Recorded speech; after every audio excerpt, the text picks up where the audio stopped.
एक बार अपने अपने झुंड से गैया बिछुड़ गई और उसके पीछे एक शेर लग गया और वो गैया एक दलदल में फंसी, पर शेर भी उस दलदल को देखकर हटा नहीं, ऐसा भूखा था, वो भी कूद गया। उसको क्या पता कि मैं भी फंस जाऊं, दोनों फंस गए। और जद्दोजहद के बाद जब थक गया शेर, तो गैया ने मुड़ के कहा, भैया चिंता न करो, कोई आपका ग्वाला है क्या? शेर बोला, ग्वाला? मेरा कोई ग्वाला वाला नहीं होता, हम राजा हैं जंगल के। ओ, मेरा तो ग्वाला है और मुझे भरोसा है आता होगा, आता होगा। जब झुंड को लेके ग्वाला गौशाला पहुंचा, देखा एक खूंटा खाली है, तो याद आया मेरी वो दोहरी गाय तो रही गई। खोजते खोजते गया, कहां अंतिम देखा था खुर शेर के निशान। पहुंचता पहुंचता घंटों में गया तो चौंक गया कि दलदल के बीच अब तो सुस्त सी गाय और उसके पीछे शेर फंसा था। आश्चर्य में उसने योजना बनाई, रस्सी बनाई, फेंकी, गाय के सींग में फंसाई। कुछ जोर गाय ने लगाया और कुछ जोर ग्वाले ने लगाया, बाहर हो गए। गाय ने कहा, इस शेर को भी बचा लो। ग्वाला बोला, इसका स्वयं का स्वभाव इसकी मृत्यु का कारण है, इसको निकाला तो पहले ये हम दोनों को ही खा जाएगा, चाहकर भी मैं नहीं निकाल सकता। और वो वहीं फंसा रह गया। अब ये बात मैं आप सब पर छोड़ना चाहता हूँ। शेर की तरह रहना चाहते हो कि मेरे कृष्ण की गैया की तरह रहना चाहते हो? अगर गोपाल की गैया बन गए तो मुझे उबारो हे गोपाल में कोई गैया तेरी। और फिर क्यों समस्या करते हो? खो जाओ दुनिया में, पर अगर कृष्ण की गैया हो, खो जाओ ना, क्या चिंता कर। कृष्ण की गाय का स्वभाव क्या है? कृष्ण की गाय का स्वभाव है कि पहले जो वो अंदर लेती है उसकी जुगाली करती है। आत्मचिंतन। कृष्ण की गाय का स्वभाव क्या है कि वो जो खाती है उससे अनंत गुना गुणवान करके जगत को दे देती है। कृष्ण की गाय का स्वभाव क्या है कि जो उसे छोड़ती है वो किसी दूसरे के लिए भी व्यर्थ नहीं होता, उसका मल भी व्यर्थ नहीं है। गोबर है, गोधन है, गोवर्धन है महाराज, जिसका मल भी गोवर्धन हो। हमारे जीवन में जो काम की चीज नहीं वो हम छोड़ते, जो शायद दूसरे के काम में भी ना आवे। अरे शर्ट छोटी हुई, चलो दान कर दे मैं।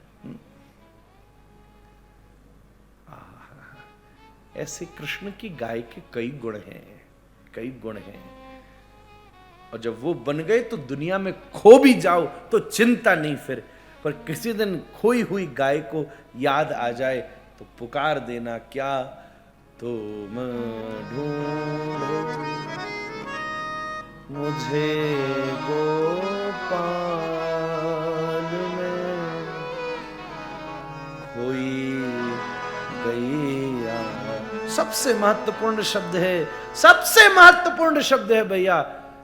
पूरी पंक्ति में कोई महत्वपूर्ण शब्द नहीं, सबसे महत्वपूर्ण शब्द है खोई गैया तेरी।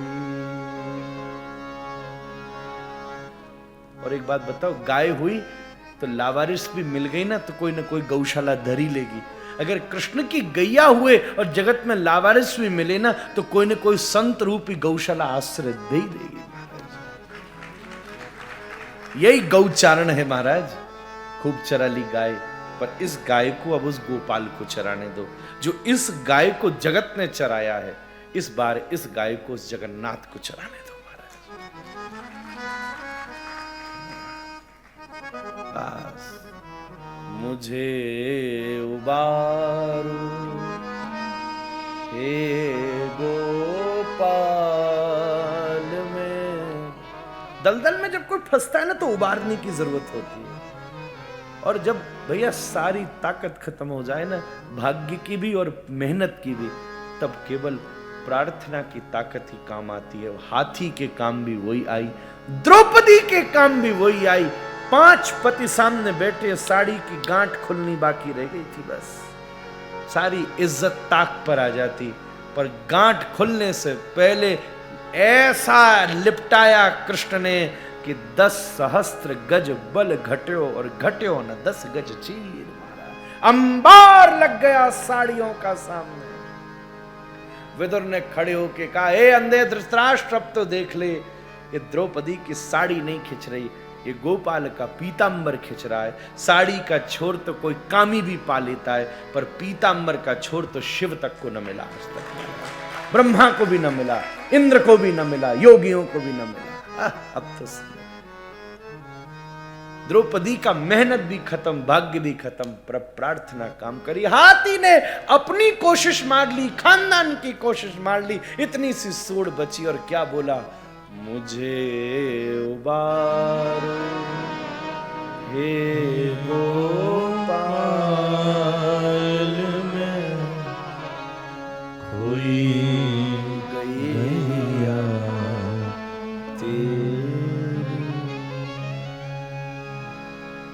इसलिए तुम ढूंढो मुझे गोपाल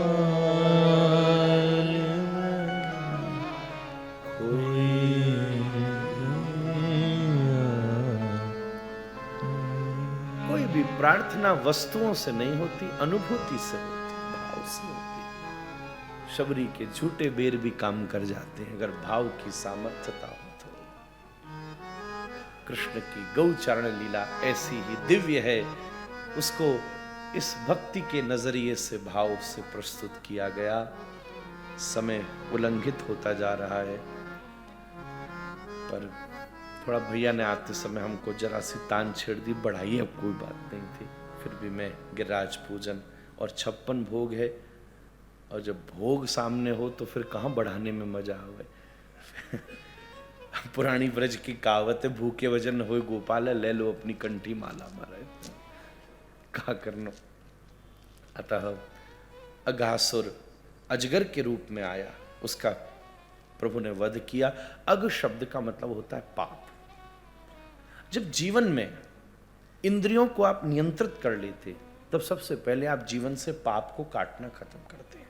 गौचरण इंद्रिय नियंत्रण है, और इंद्रियां नियंत्रित नहीं होती तभी तो अपने से पाप होता है। जब इंद्रियां नियंत्रित होने लग जाती है, तब हम पाप से बचना शुरू हो जाते हैं।